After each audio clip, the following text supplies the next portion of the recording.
John Fredericks Radio Network. Joining us now, Lauren Stewart. She was Lauren Toomey. She got married. Now she's Lauren Stewart. She's the Deputy Director for Americans for Prosperity Virginia chapter. They have, I bet you didn't know this, they have 4,000 activists in Virginia. This is the biggest activist organization of any chapter they have is in Virginia. Who did that? Well, their Virginia leadership. Lauren has been a big part of that, and JC has been a big part of it. Ben, all of them, the big team there in Virginia. Hey, Lauren, great to have you with us. Good morning, John. How you doing? I'm doing better than ever today. Good. And I know you've got some exciting things going on around Americans for Prosperity in Virginia, and I wanted to give you an opportunity to outline what those are, Lauren. Absolutely. So quick, just because I know you're itching to know about our political engagement for the fall. Americans for Prosperity will not be engaging in anything for the June 12th primary. That's what I got for you today on that front. But I knew you'd want to know. So I wanted to start with that. And then the next item I kind of wanted to talk about is our Concerned Veterans for America brand. Now, this is a little bit on the federal side, John. So we're going to take a little bit of a shift today, just because it's so exciting, and we're really making a huge impact and having a lot of fun. So every year, and I'm sure you may have heard about this up in the swamp, up on the hill, Concerned Veterans for America, which is our veterans-focused advocacy arm of our organization, storms the Hill with hundreds of meetings with congressmen, women, and senators to talk through our legislative agenda. They've done fantastic work passing VA accountability, the Mission Act, the list goes on and on. So every year we do this. It's called Vets on the Hill. The first day was yesterday. Second day is today. Between the 2 days, we have over 100 meetings, which is fantastic. Our team comes in from all across the country and talks with congressmen and women and senators, like I said. This year, what's really unique about it is, for the first time ever, Concerned Veterans for America is actually partnering with another organization. Now, this other organization is called Vote Vets, and you may or may not have heard of them, but basically they are, Dan Caldwell, our former executive director of CVA, would not venture to call them our arch nemesis. If we're on one side of an issue, they are almost vehemently opposed to the other. We're ideologically very different. But there's one issue that we are in lockstep on, 100% lockstep, and that is ending these forever wars. So we've partnered with Vote Vets this year. Their activists, our activists, and staff are on the Hill talking about ending forever wars and ending the AUMF. That's the authorization for use of military force. What this would do would give Congress back the power to declare war. So it's not only power, but it's a little bit of accountability, right? Congress should be accountable for what our foreign policy is, and they should be involved. So we are on the Hill with Vote Vets, taking meetings. We were almost the entire Virginia delegation has been spoken with, and we've had fantastic meetings with these guys. But just another really great example of not even bipartisan work here. It's really transpartisan, because this issue for all Americans really transcends political parties. I mean, the wars in which fathers and sons have both fought in, and not only the financial cost, but the human cost of war. And these wars in Afghanistan, Syria have accumulated more human and financial costs than any of our previous wars combined. So we're out there with Vote Vets. It's the first time CVA has ever partnered with another organization on our Vets on the Hill Day. Like I said, it's a huge event where we talk about our legislative agenda for Concerned Veterans for America, and it's our big, we're coming moment. So I'm really excited about that. And then, CVA's legislative agenda outside of ending these forever wars includes the Mission Act, which I talked about. We worked very hard. Thousands of our activists across the country we have to thank for this passing. But what's at stake there is the implementation. It's supposed to be implemented and kicked off in June.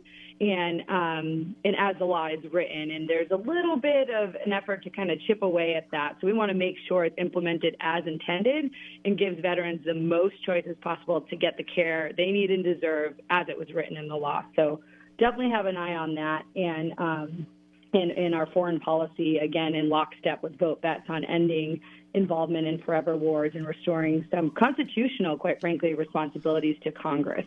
So really excited about that. I was on the Hill all day yesterday with Vote Vets and CVA. My primary role is deputy director with AFP, but in that capacity, I'm kind of adjunct with CVA, obviously near and dear to my heart. And Virginia has one of the highest veterans populations in the country. So we're really excited. The Virginia delegation was very excited to take the meetings with us, and we're making some great progress. So just wanted to come on here, announce that, and let you know another exciting partnership to really, make an impact and break down barriers for veterans in America.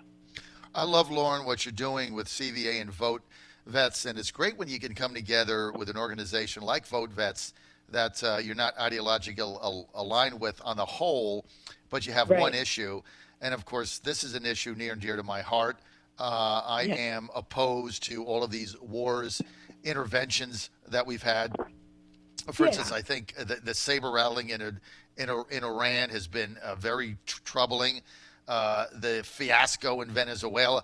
Look, President Trump, when he came down that escalator, and I was there that day, one of the key reasons why I supported him is he was opposed to the U.S. intervening in all these countries, overturning regimes, and these endless wars. He wanted to get out of all of them, and right. that's where his instincts are. And as far as AUMF, we're operating on an AUMF from 2001 that's outdated.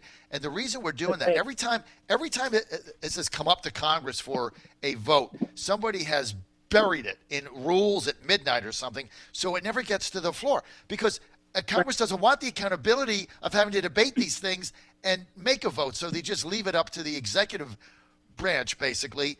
As you know, Senator Tim Kaine has been in favor of redebating in a new AUMF since he's been there. He's been a senator for 8 years. He hasn't gotten it to the floor, and he ran for vice president.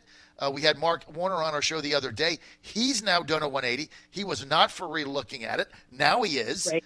And so you've got Warner and Kaine are two senators here in Virginia, and you've got Denver Riggleman. You've got other Republican congressmen, Ben Klein being another one. Whitman is even now open to the idea. Let's go and just bring it to the well and debate it, and show the American people that, look, if we're going to go to war, it's vested by the Constitution in Congress, and you simply can't hide behind the president, so you don't have to take a vote on it one way or the other. Am I right? Oh, absolutely. And I was really refreshed, especially with members of our Virginia delegation. Our delegation's pretty sharp up there, I got to say. But they're in agreement on this, that, if we are going to go to war, there should be debate, and there should be debate that the American people can hear, and that it is a responsibility and a power of Congress that, is written in the Constitution that way for a reason, right? We're not England where the king gets mad or upset and we go to war, right? Mm-hmm. This is much more intentional. And war, as I mentioned, is so costly, not only financially. I mean, there are a lot of things in this country that cost a great deal of money, but the human cost. I mean, when we talk about not even just the number of casualties, John, think a little bit further on this, and this is what we've been challenging lawmakers to do, is not even the human cost in casualties, but the human cost in folks who come back with such severe PTSD because they've had 3, 4, 5, 6 combat tours in Iraq and Afghanistan, broken families, kids that in first grade, when their first day of school in first grade, their father wasn't there because he was deployed. And then their last day of high school, 12 years later, he still wasn't there because he was deployed. And at this point, it's for what? And the AUMF really allows the political culture to move the goalpost on why we're in a certain area. Where, when Congress would declare war, I would imagine it would be very intentional and for a specific reason with a clear-cut mission. After that mission is accomplished, there's really no place for us to spend our time and send the fathers, sons, and daughters over there away from their families to serve. We're not a police state. Our military, our country was never built to do that. And, this is, again, not bipartisan, transpartisan in how folks feel about this. And I think that we have a real opportunity not only with this Congress, but with this president. Like you said, he had spoke about these wars and the mistakes that were made. So we're so excited about this, real opportunity to change this. There is a bill in the House. Barbara Lee has a bill that has a sunset on the AUMF. And last year that passed through the House and died in the Senate, and we're certainly keeping our eye on that and appreciate our partnership with Vote Vets and any leadership we can get out of Congress to make sure that gets through. Now, I will say we did give a challenge to all of our Virginia members and told them, because where we're situated, our veterans population, in addition to the diversity of perspectives that we have in our delegation, we challenged them to kind of lead the way on this. So we're hoping to see that as well. Oh, we needed to make this our number one issue, and I'm really glad that Americans for Prosperity and CVA, Concerned Veterans for America, has combined on this, especially with Vote Vets. And as you say, this is bipartisan. We have got, and I've been calling for this since I've been on the air.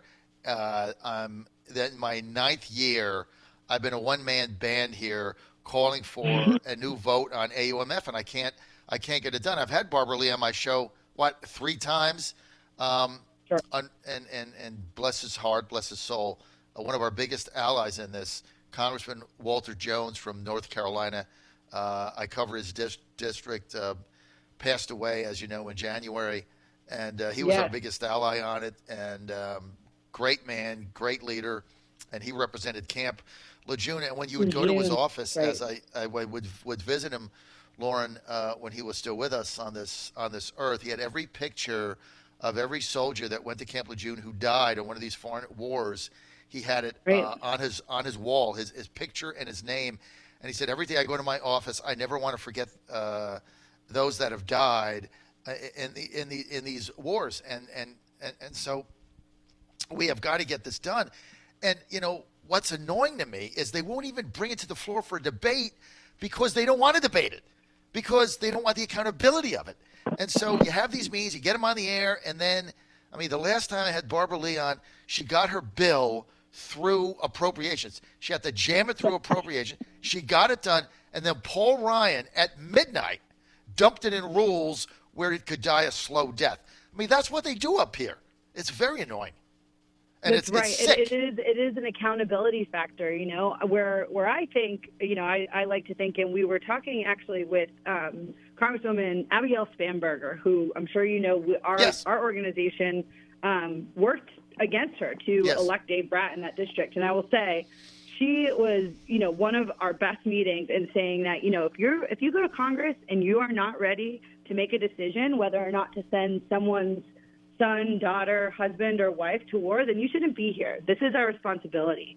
And she had a really great perspective as well of not being able to, she has a CIA background, of not being able to use the counterterrorism intelligence argument there because of all the different layers that go into it. So, again, shout out to our Virginia delegation and the unique perspective they give. But I think people are it's starting to click. And the reason it's starting to click is because organizations with huge grassroots capabilities, huge media capabilities, such as Concerned Veterans for America and Vote Vets, are in lockstep on this and saying, we are going to advocate for that. We're going to come to your office. We're going to talk to our activists who all agree on this to make this happen. This is a lot of urgency here. Veterans organizations, veterans period, we don't mess around. So really excited about it. And like I said, it is an opportunity. Is it a scary responsibility for Congress? Absolutely. But our democracy is built that way. Congress is an extension of the American people, and the American people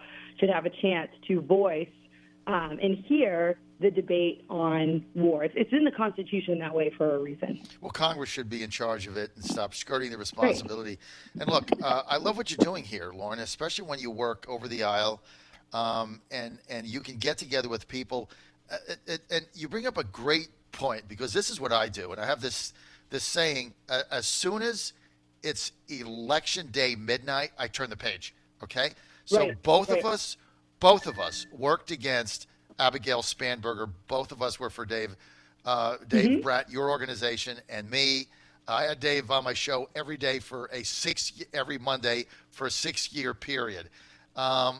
but he lost. You got to turn the page, all right? And then you've got to work with who's ever in there. That's right. And so Abigail Spanberger do a great job in representing their constituents and doing what's best for the Commonwealth. You know, our Virginia delegation is really good in coming together and kind of strategizing. You know, a lot of questions we were getting from the members is, are you meeting with other members of our delegation? What are they saying? Go talk to this person. They really are, you know, hungry to collaborate and get this done. And if they're going to do what's best for the Commonwealth and the American people by extension, then we're happy about it. And we will, you know, our Frederick Douglass quote that we go back to all the time within CVA and Americans for Prosperity, we'll stand with anybody to do right. Vote Vets in CVA could have spent all day yesterday in those meetings talking about how we differ on the Mission Act, on VA accountability, on even electoral victories and losses. But we didn't. Every single meeting was focused about how we are in lockstep about ending these forever wars and ending the AUMF. And it was really, really powerful. All right.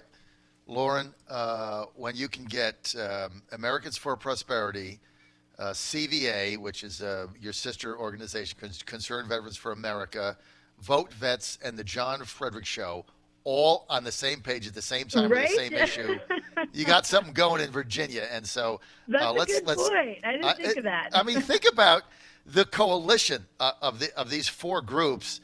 And we don't always agree, Lauren, as you know, on everything. And certainly Vote Vets, you know, this is probably the only issue that we're going to be with them on. And we don't always agree with Tim Kaine on everything, or Mark Warner, or Abigail Spanberger. Right. But we've all come together for one thing, and that is we got to get out of these endless interventionist wars and give the responsibility of going to war back to Congress and take it out of the executive branch. And let's keep this debate going and keep the heat on it. And I need a replacement for my good friend, rest his soul, Walter Jones. I have to say I do miss him. He came on my show every week for years, and I do miss him. He was on every Wednesday. And there's no wonder, you know, you talk about the district in which he represented, right? Yeah. There's no wonder that this was his stance, right? Talk about feeling and seeing the human cost on a regular basis. So it's powerful stuff, and we have the opportunity to really make not only a change that is in line with the Constitution, right? And it's kind of silly when we say we're changing to go back to the Constitution, because that's how it should have been all along, right? Let's do it. Let's do it. Lauren, let's do it. John Fredericks. You can follow the hashtag VOTH, Vets on the Hill, the abbreviation, 2019. So hashtag VOTH 2019. And you can follow Concerned Veterans for America on Twitter at Concerned Vets. All right, I got to roll. We're out of time. Thank you.